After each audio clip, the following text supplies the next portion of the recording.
I didn't decide. I ended up waiting to record this, and I don't mean the weeks and weeks since the last video I uploaded. The other day I went out on a long walk, a very long walk, and while I was on the walk, I had this idea, and I told myself, okay, go home, take a shower, record this video.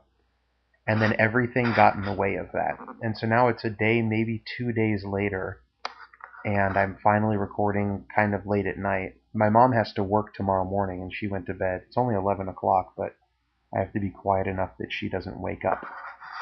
Because she's going to work like a double shift tomorrow so she can have the rest of the weekend off.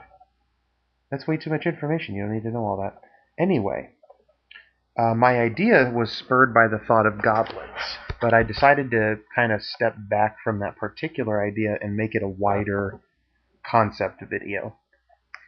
So the evil humanoids. Why do we use them?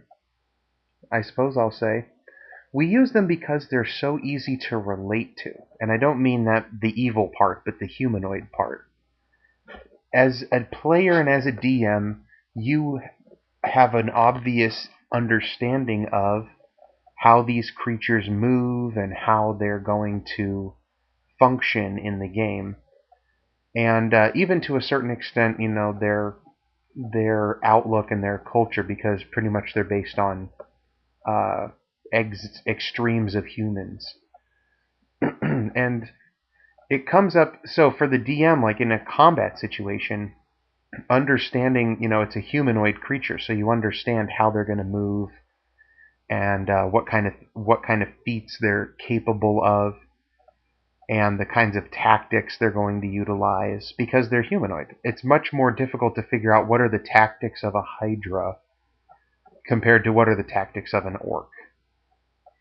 And another beneficial aspect of an evil humanoid is that if you want to give the players equipment, evil humanoids have a much more justified existence. How do I want to put this? Basically, it's much better to find a suit of armor on a dead orc than to find the suit of armor in a, you know, dire wolf's lair.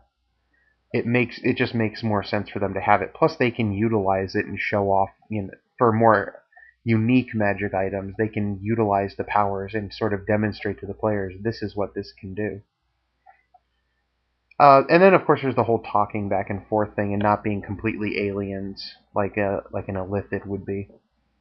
Anyway, because they're so versatile and useful, there are a ton of evil humanoids, all with their own little tweaks. But when you look at them in toto, if you look at all the different campaign settings and all the different alternate D&D versions and all the different monster manuals, it sort of looks like Forehead of the Week alien on Star Trek. There's just minor differences between them.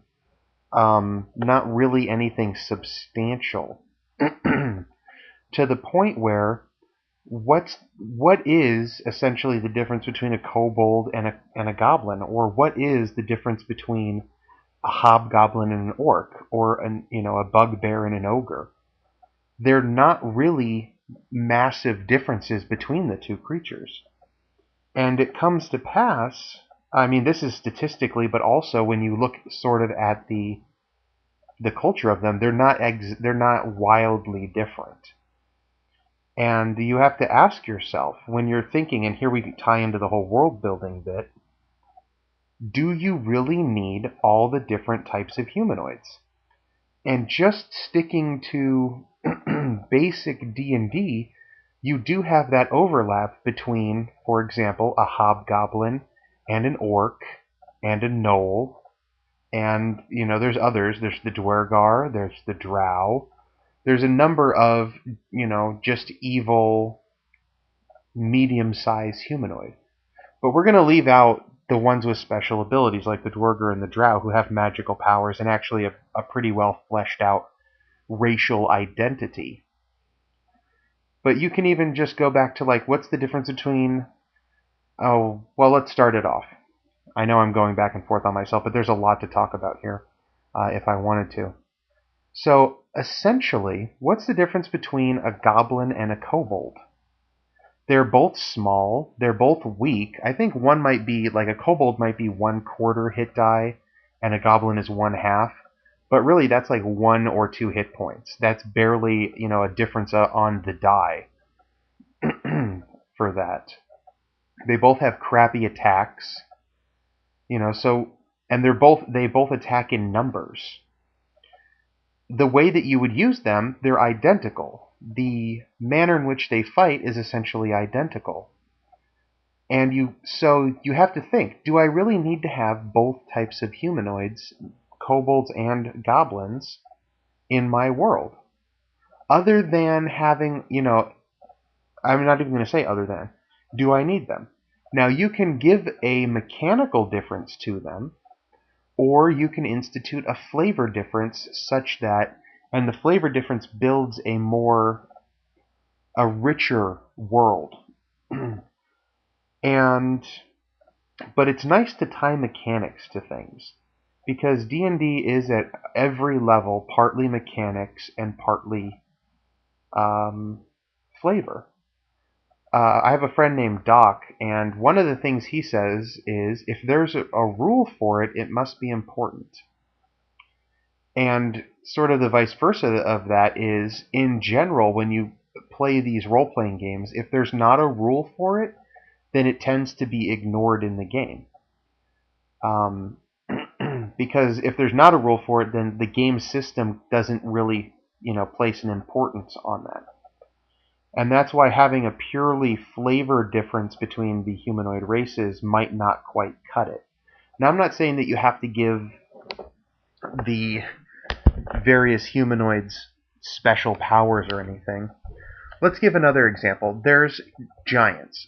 All the giants are basically the same creature.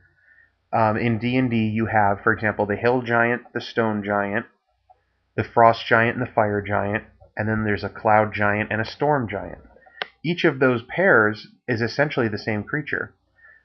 Hill giants and stone giants don't have any special powers. They don't have magic powers or anything like that. And in-game, I mean, obviously the stone giant has more hit dice and is stronger and more durable than a hill giant just by virtue of having more hit dice and being a bigger, not necessarily bigger, taller, but just bigger, more robust guy. But in-game, the biggest flavor difference is that hill giants are pretty much really stupid, and stone giants are not. Likewise, the only difference really between a fire giant and a frost giant is that one is, at home in fire and the other one's at home in ice. That's essentially the only difference between them. And then like a storm giant and a cloud giant, they both have magical powers. It's just the storm giant is the biggest, baddest, strongest giant, and the cloud giant is like not the biggest, baddest, strongest giant. So you have the flavor difference between the hill giant and the stone giant. The hill giants are stupid, and the stone giants aren't. And then you have that slight mechanical difference between the fire giants and the ice giants, the frost giants.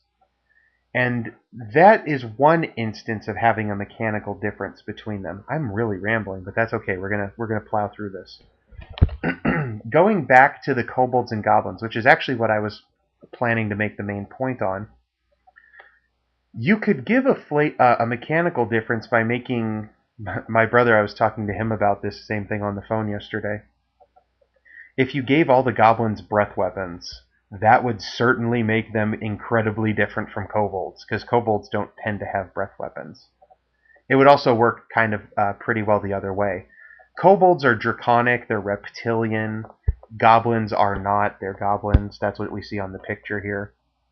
Actually, I have other pictures. There's a different goblin picture. There's another one. We'll keep this one for now, just for a moment. So it would actually make more sense for kobolds to have breath weapons, since they do have that draconic, implied draconic heritage. Regardless, the normal way that D&D differentiates between these, the two different pairs that I wanted to talk about, kobold and goblin, and then hobgoblin and orc, because those are the two main choices there. Kobolds tend to be crafty, and they make traps. That is usually the main calling part of kobolds. they attack with there's always numbers because they're so weak and easy to kill that you have to put a bunch of them into a fight. But then they're known for traps. Goblins, on the other hand, don't really have a defining little feature like that. They are essentially in D&D are meant to be like the blank template creature. They are just there to be the evil little humanoids, which is, of course, a role that can be filled. And just to go off on another small tangent, I like the idea of kobolds being crafty trap makers. The reason why, and this could be a whole nother video in and of itself, is traps you really need to think about when and how you use traps in a D&D game.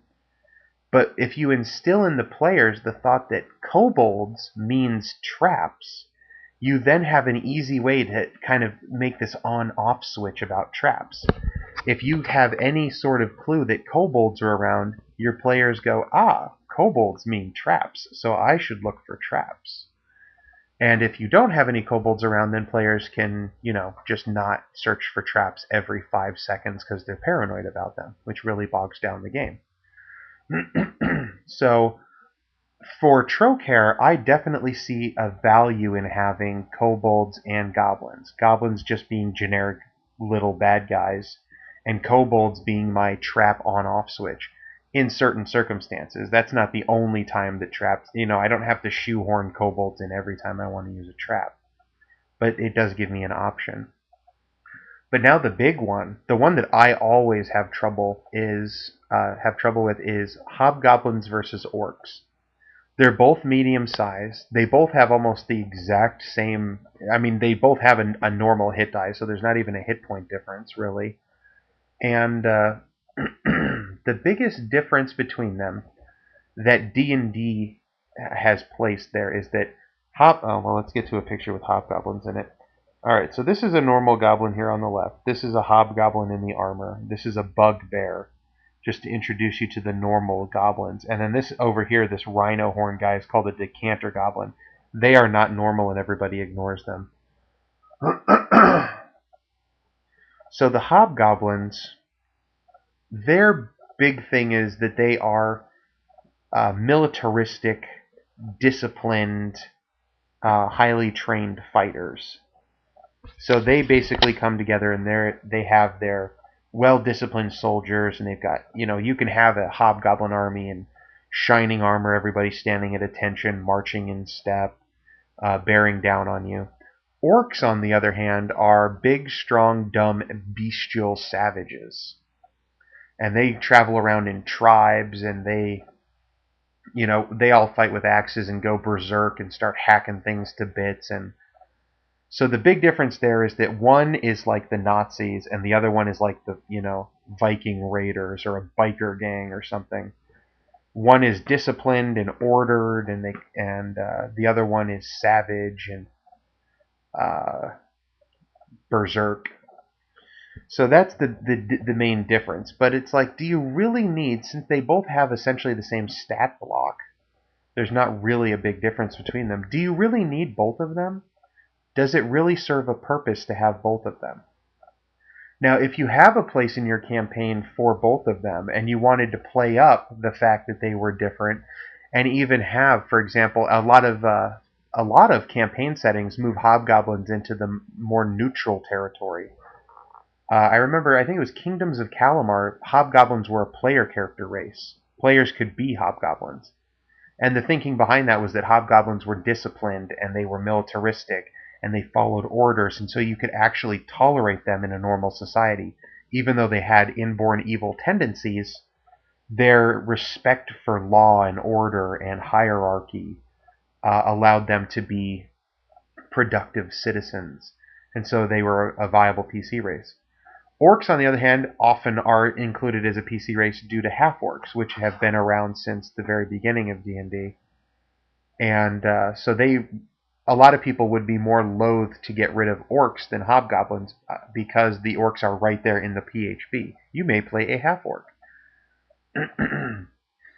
But you could play up the difference between them by actually having, like an orc, a hobgoblin state, a culture, a city, a country of hobgoblins, and then there could be like these wild lands populated by roving bands of orcs, and they fight each other. And now you've sort of set up these two distinct cultures. But if you don't have a place or a need for like a militaristic hobgoblin society, why have hobgoblins? Just get rid of them. There's no reason why there have to be hobgoblins. The next step up from those two would be like bugbears and ogres. They're both large size.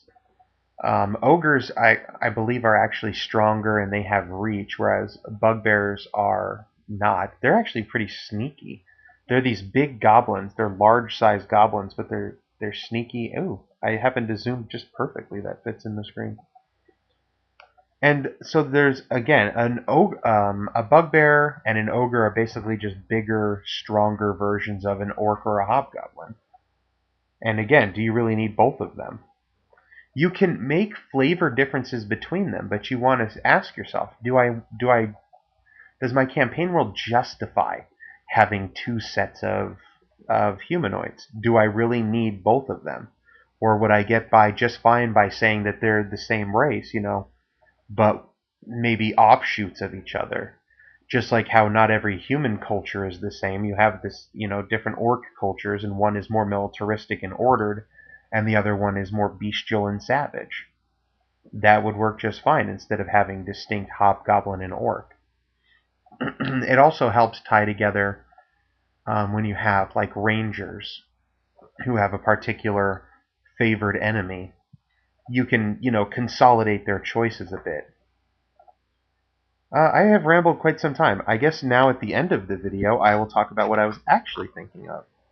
And that was, I wanted to make goblins a bigger part of the Trokair world. The reason being, they offer you those three distinct stages of goblinhood. There is the little goblins, and then the medium hobgoblins, and then the large bugbears.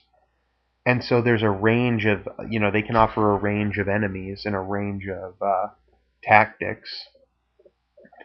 And because they all fit together in the same family, and on top of that family you can add the Barghest, which is actually it's an evil outsider.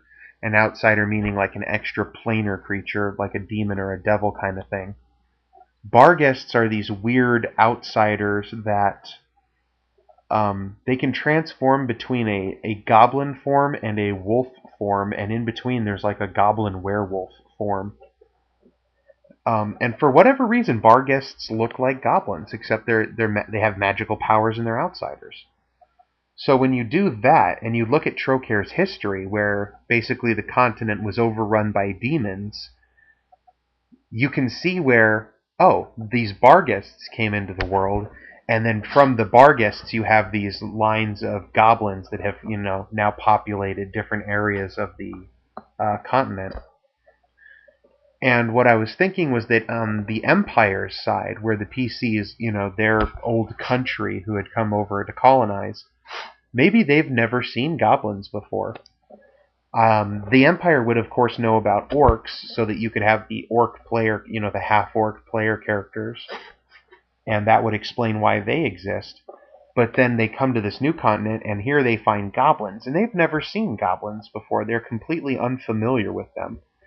But it's not too much of a shock, because goblins, in general, tend to have no special abilities. They're just small, medium, and large-size evil creatures. But that little bit allows, a little bit of, what's the word I'm looking for? A uniqueness to the campaign. Everybody knows about goblins because they're all over the place in real D&D, but in this case, the PCs are wholly unfamiliar with goblins, and maybe you can even, if I want to, give goblins special magic abilities or some other little tweak, and the PCs would never suspect it because they've never met goblins before. Maybe goblins can only be killed if you cut their head off, and they get back up after a while. They have a very slow regeneration. Or maybe bugbears are immune to fire. I mean, why not? It would all depend. I would definitely look, if I wanted to do that, I would look at the Barghest, see what kind of abilities it has, and then kind of pass those down along the line to the other types of goblins. And the main reason why I was thinking about the goblins and keeping, and definitely wanting to keep them when it came to these fights between kobolds and goblins and orcs and hobgoblins, was that I might have mentioned in the Hoach the Goblin Pits of Io Rock. And Io Rock is a bar guest who has like this mutagenic pool, and he dips his goblins into it, and they come out and they mutate and they gain special powers and they're stronger. And well, the ones that survive end up stronger and better than normal goblins. And I liked that idea so much that I can't get rid of the goblins. So, and then just having it a bar guest, it wouldn't work if I made them all kobolds or something, because the bar guest turns into a goblin. That's what he does. Anyway, this video has now gone on long enough, and I have rambled something fierce. I'm hoping before I go back to Pennsylvania to have at least one more of these videos. Although, I can't guarantee it'll be tomorrow or anything. I mostly come up with ideas when I'm walking, and like today it rained, so I didn't go walking today. That might be why I'm rambling. I didn't have time to compose my thoughts. Anyway, I'm ending the video here, so bye-bye.